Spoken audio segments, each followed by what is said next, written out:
Welcome to our Dainik Bangla update YouTube চ্যানেলে। শুরু করছি আজ সারাত দিন। জয়পুর রেলওয়ে নির্বাচনের দারুণ হট শো।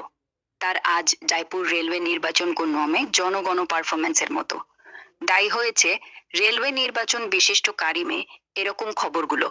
আবার বলছি, ভোটার লিস্টের এসআইআর নিয়ে বিরাট হইচই, স্পেশাল রোল অবজারভারের হিয়ারিং এ পার্টি এজেন্টদের ঢোকায়নি বলে প্রতিবাদ, জনরোষ।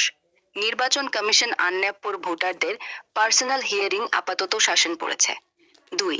অমিত শাহ আজ রাত থেকে 3 দিনের বঙ্গ সফরে আসছেন, বিজেপির নির্বাচনী প্রস্তুতি দেখবেন। 3.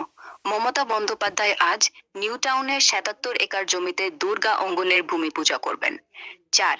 কলকাতার 833 বছরের আইকনিক ট্রাম লাইন প্রায় বন্ধ হয়ে যাচ্ছে, শুধু একটা হেরিটেজ রুট রাখার প্ল্যান। এ নিয়ে প্রচণ্ড ক্ষোভ আর প্রতিবাদ চলছে। প্রথমে মুর্শিদাবাদে তৃণমূল বিধায়ক হুমায়ুন কবিরের ছেলেকে পিএসওর ওপর হামলার অভিযোগে গ্রেফতার করা হয়েছে, পরে জামিন পেয়েছে। শোক।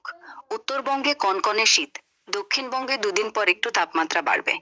এগুলোই আজকের সবচেয়ে বড় খবর।